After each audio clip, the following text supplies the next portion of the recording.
Tonight on NAIT NewsWatch. A big boost to a sector in demand of skilled workers. We'll tell you how NAIT is benefiting from the Alberta budget. A lot of the infrastructure that our trades programs are in are from 1960s and 1970s, and so they're coming to end of life. Think you're safe from scammers and identity theft? Scams are getting more complex, so you may want to think again. A little bit more vigilant these days in terms of who they're sharing their personal information with. The colors of acceptance rise above NAIT's main campus.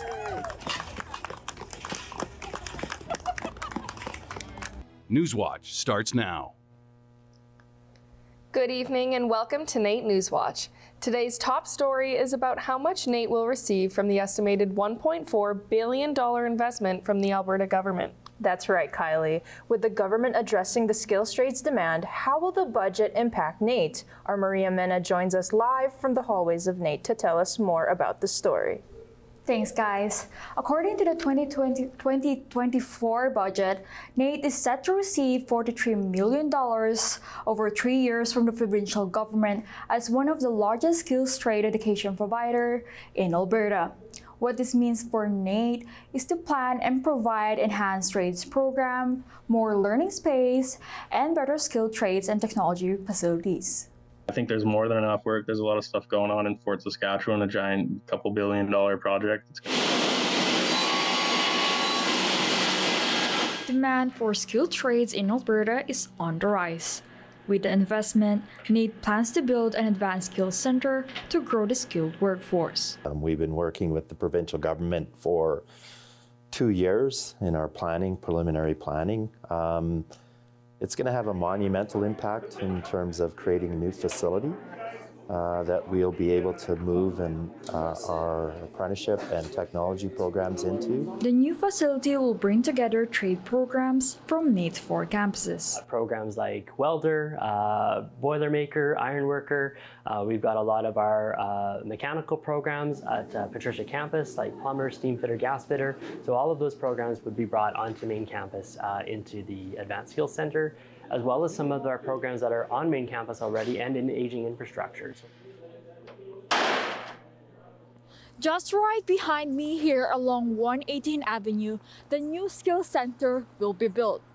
The center will have 640,000 square feet of learning space for future state-of-the-art trades and technology students wanting to get into the trades industry. This will increase admissions capacity for 4 major industry sectors. Also, it will provide more room to train apprentices. What the center will provide may ease concerns of some NAIT students. Sometimes we're a little bit limited in space in the shops. There's just a significant lineup for when we're all making the same thing at the same time with the same tools. Maybe the improvements that could be in this program is just like the spacing, since there's a lot of influctuation with students coming in. According to Lindbergh, if all goes well and NAIT receives the $1 million funding, the center will be completed by 2030. Designs and plans for the Advanced Skills Center are still underway, and changes may happen at any time. NAIT is hoping to get the shovel ready and turn this plan into reality. Maria, out of curiosity, will all trade programs from NAIT's 4 campuses move to the new facility, or only a select few?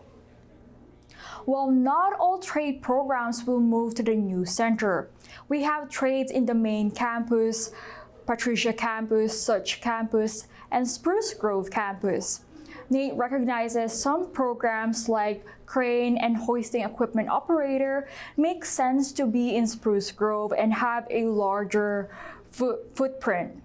However, NAIT intends to bring Patricia campus and Such campus programs and some campus like carpentry and automotive in the main campus as part of the new center.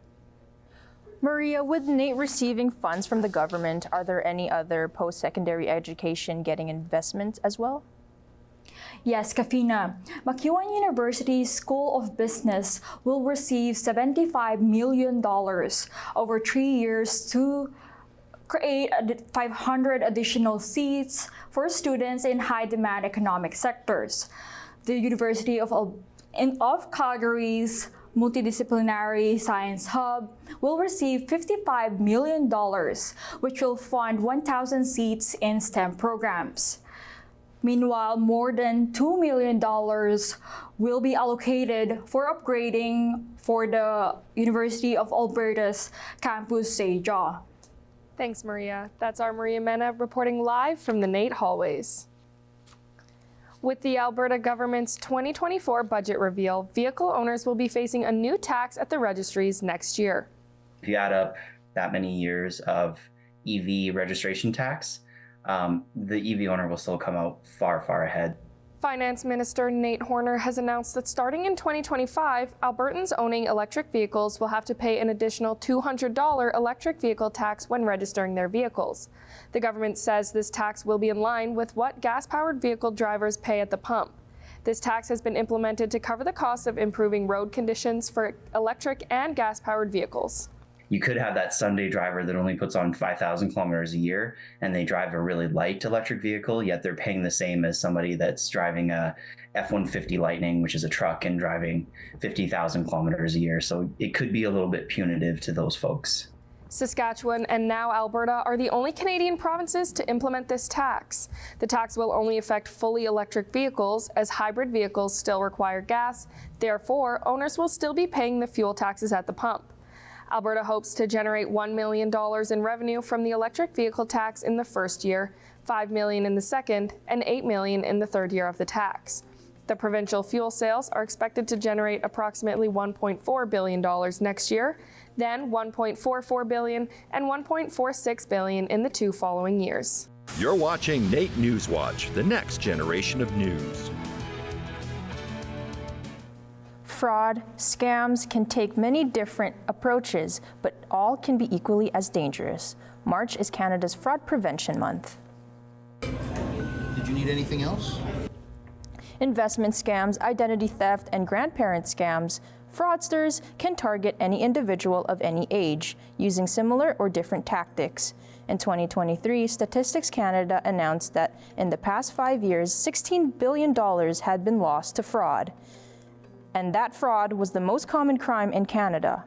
Alberta has the highest number of people who have been victims of fraud, with 22% taking place in Alberta, with Edmonton being the hotspot of fraud in Canada. I think, people just need to be a little bit more vigilant these days in terms of who they're sharing their personal information with online. And, it could be something as simple as not keeping your identification in your vehicle, right? So that puts you at risk if somebody breaks into your vehicle. EPS says that the most common scams right now are the mass market scamming, grandparent scam, romance scams, and investment scams. If you believe you have been a victim of fraud, EPS suggests that you contact them to file a police report. Contact the credit monitoring agency to let them know your information has been compromised. And also contact the Canadian Anti-Fraud Centre. For more information on fraud and Canadian Fraud Prevention Month, visit edmontonpolice.ca/fraud. Pride Week is underway at NAIT with its annual flag-raising ceremony at the Flagpole Plaza.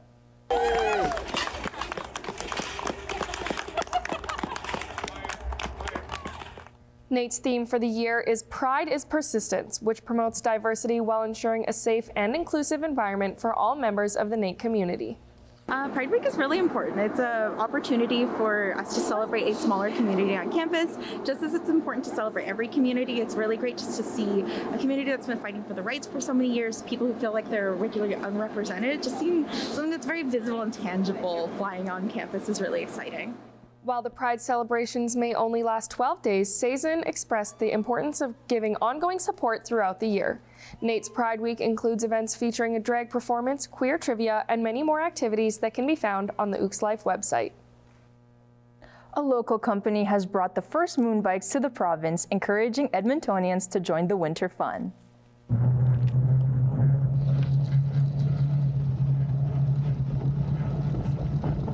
Moon bikes are a fun new way to glide through snowy trails and enjoy the wilderness around. These bikes are electric, built smaller than a snowmobile, and have 3 different speed modes that can go up to 42 kilometers. They're tons of fun. There's nothing like them on the market right now. Like, we were just looking for something eco-friendly, something quiet, because there's a lot of wildlife out here. The traditional snowmobile is really loud, same with like a dirt bike. So we wanted something quiet, eco-friendly, small, and just user-friendly, because anyone can use these things. You know. Rural Rivers currently has 4 moon bikes available for rent. These bikes can be rented for $65 per hour. The bikes have a range of 3 hours and can only be ridden on at least 30 centimeters of powder while withstanding a low temperature of 25 degrees Celsius. When we return, we'll take a new look at an Academy Award-inspired question of the week. Plus, Ooks women's hockey hits the ice for a chance to win it all.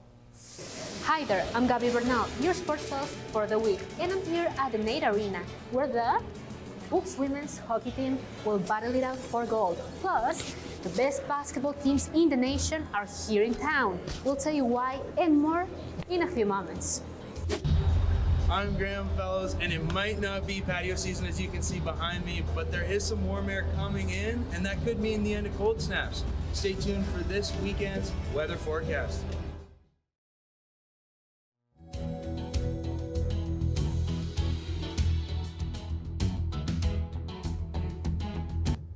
Well, Kylie, it looks like the cold spell is finally coming to a close with warmer weather on its way. And fingers crossed that was the last cold snap of the season. We'll send it over to Graham Fellows with an in-depth look into the weekend weather forecast. Thanks, guys. For now, the warmer weather is here, but there's never any guarantees when it comes to March weather, as we know. Now, if I was a betting man, and I am, I'd double down my chips that this warmer weather isn't going anywhere. So hang up your parka, but don't bring out your shorts just yet. So before we get to the Edmonton weather, we'll go down the QE2 to Calgary and check the weather. So +9 come Saturday with a 0% chance of precipitation and a low of -4. Heading on down to Jasper now, we have a 70% chance of snow and rain. So what that means is that up on the basin, you're gonna have some snow, and then down in the city, you're gonna have a little bit of rain. Up to the MAC. Now the MAC is gonna be mostly cloudy Saturday and Sunday, but it will be +3 and -13 on Saturday. Off to Edmonton. So it's gonna be warm Saturday and Sunday, with a high of +7 on Saturday and a high of +4 on Sunday. So the average high for this time of year is 0, so we're doing better than normal. Now, one last reminder that daylight saving time starts Sunday, so remember to change your clocks, and don't forget the one on the microwave. I always do. We'll be springing forward an hour, and that should make it feel a lot more like spring too. That's been your weather. NewsWatch weather is brought to you by NR92, the station for the students.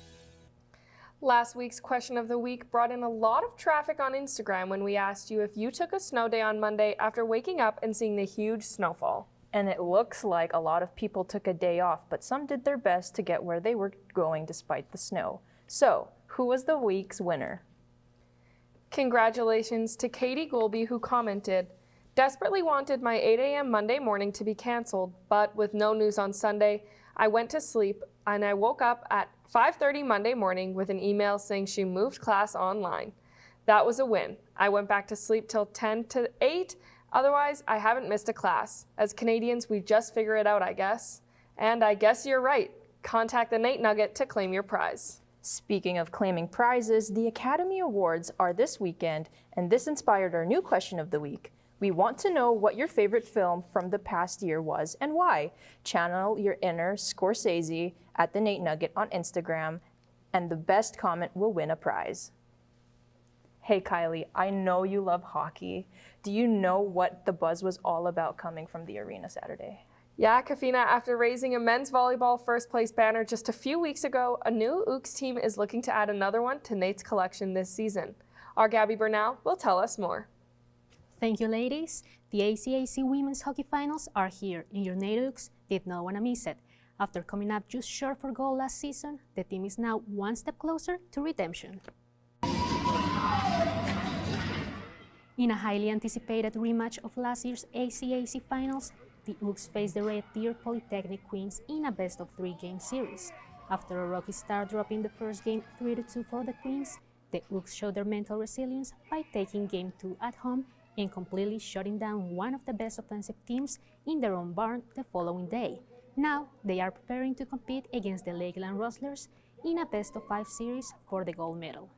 Playing against one of the better teams and knocking them out was obviously super eye-opening for us. We were super excited for the finals, and Lakeland's always been a challenge for us as well. So we kind of start with our goalie being really calm, kind of moving to the defense, and hard-working in our own zone, and then building it up onto the forward end. The Ooks will start once again the series on the road, with the first game taking place tonight at Lakeland College. And the hottest teams in Canadian University basketball have arrived in Edmonton to compete for the richest prize in the sport. The U Sports Women Basketball Final 8 tournament is happening this weekend, and the stakes have never been higher. Our Caleb J. Nemard has more.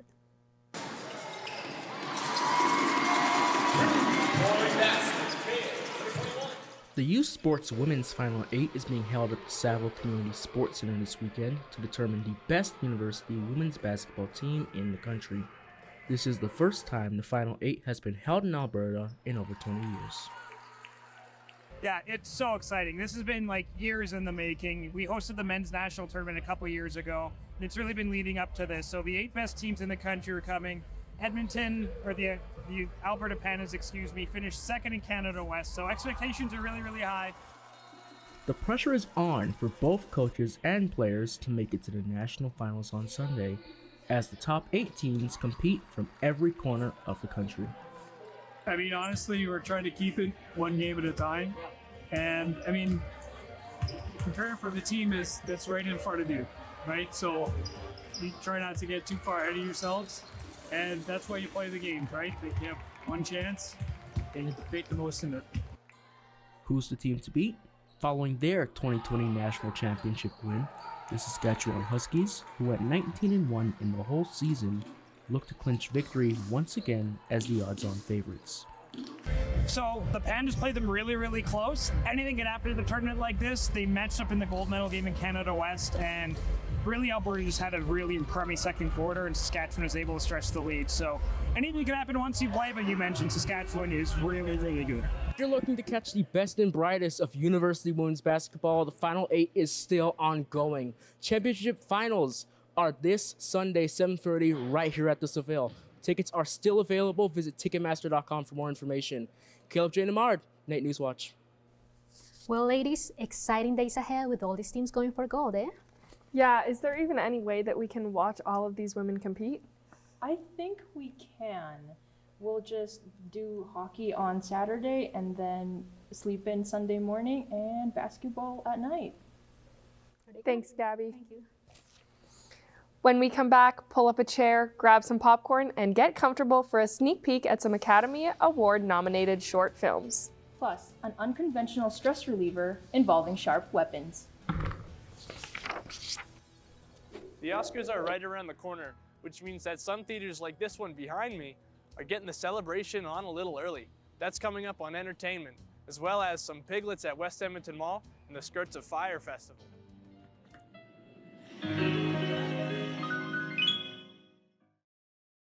NAIT NewsWatch 2024 Team Apparel brought to you by Craigtex Industries, Alcohol Promotions, and Vieta Bakery. Welcome back to NAIT NewsWatch. Midterms were this week, and that must have had students all over campus pretty stressed out. Luckily for students, there's an alternative way to relieving that pent-up stress from studying. That's right. Our Try This reporter, Taryn Andrusiak, went to a place that helps you release your rage with sharp objects and targets, all while embracing your inner lumberjack.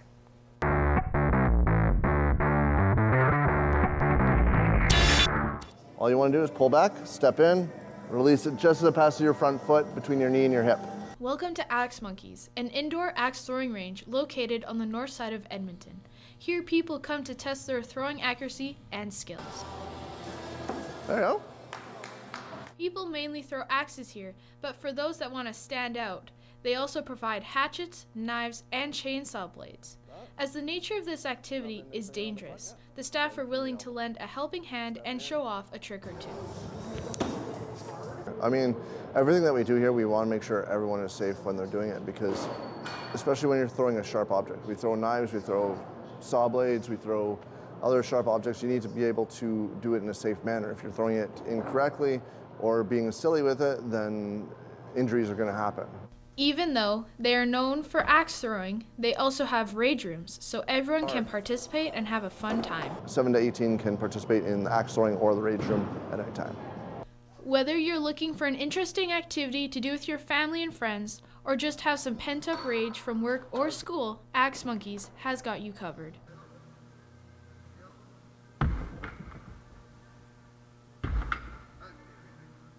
If you want to test your axe throwing skills, you gotta try this. This is Taryn Andrusiak, NAIT NewsWatch.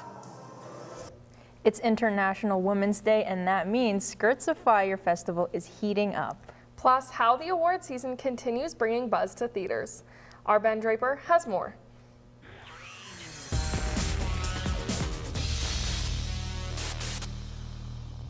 Thanks, guys, and it's true, the Oscars ceremony is coming up on Sunday, and I know I'll be watching to see if Nolan can finally win an Oscar. And for the Edmonton International Film Festival Society, it's the perfect time for annual traditions. It just feels good to know that you have something that is yours that nobody can take away.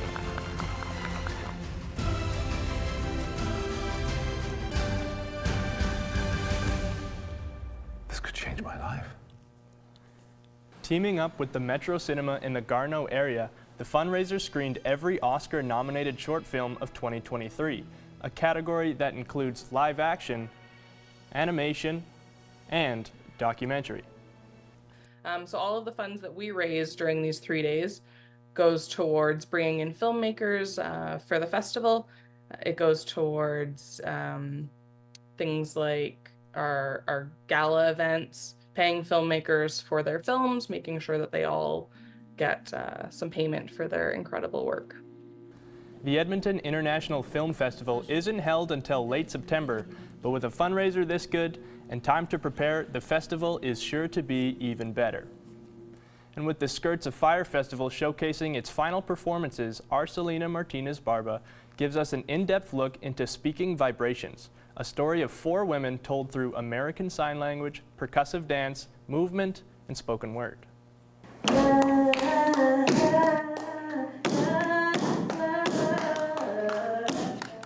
Speaking Vibrations is about 4 women who discover their own identity through finding and understanding one another, despite their differences.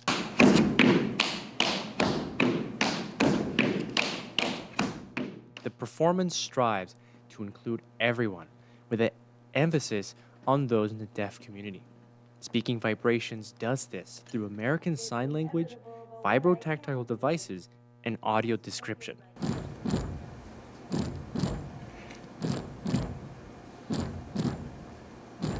The women of Speaking Vibrations are sharing a personal story of their connection to the deaf community. Outside of our performance, we also interpret theater and other arts-related things, and which is how this started, our relationship with the show and having access available to everybody, audiences from both deaf and hearing worlds to come enjoy it. So performing with deaf folks and having sign language incorporated just made sense. Speaking Vibrations is a collaboration between the Skirts of Fire Festival and the Sound Off Deaf Theater Festival. Like an honor and a privilege to be on the stage and part of the community that is highlighting deaf artists and deaf storytelling. And then, of course, for Skirts of Fire, highlighting women, storytellers, and artists. So we're super proud to be here, and this is a huge step for us. Speaking Vibrations performed here at the Westbury Theater. But just because their performances have ended for the festival does not mean the festivities as a whole have ended, as Skirts of Fire Festival will be hosting even more performances for the upcoming weekend, ending on Sunday with Beth Graham's Mermaid Legs. I'm Selena Martinez-Barba, NAIT NewsWatch. Now, in West Edmonton Mall, an art studio and cafe where the artists aren't afraid to get a little messy, and neither are their special guests. the Color Cafe is usually a quiet place to paint pottery, but with 2 4-month-old piglets around, the noise level may get a little bit louder. This is Nugget and this is Spot, and together they are making their first ever public appearance. These are right off the farm. They've never been in a vehicle or anything like that, so we put them in a large dog kennel, put them in the back of an SUV, and they got food and water, and they actually fell asleep on the way in. So they got here and they're quite comfortable. I think they probably are ready to go home and be able to run wild again. But other than that, it's been quite an easy experience with them. They've been very happy and continue to be having a nap, I guess. Pottery painting will continue without the squealing for the foreseeable future, as the piglets currently have no plans to come back to the Color Cafe. However, if they do, you can bet your bacon I'll be down there to see them. And Monday was the start of Edmonton Cocktail Week, and the festivities will run through the weekend. Cocktail Week is an event that celebrates the spirits of the city. The participants in Edmonton Cocktail Week include 11 bars, 7 retailers, and 4 distilleries, and all of them local. Specialty crafted cocktails are available at these establishments for $12. Further information can be found on the Edmonton Cocktail Week website, and if you do head downtown for Cocktail Week, remember to drink responsibly. All right, who's going to check out the Oscars? I saw that it's on Netflix, so I might have to. Well, even though Margot Robbie was snubbed for Best Actress, I'm still going to tune in to watch Barbie win. Thanks, Ben. What a show this week, Kathina. We really covered our bases. From moon bikes to movies and Alberta's budget, we really had it all, didn't we? Finally, since it is International Women's Day today, I'd like to give some extra love to all of the strong, smart, and amazing women on our NAIT NewsWatch team, and all of you beautiful girls and women watching at home. Absolutely. Thanks for tuning in tonight. Happy International Women's Day and have a great weekend.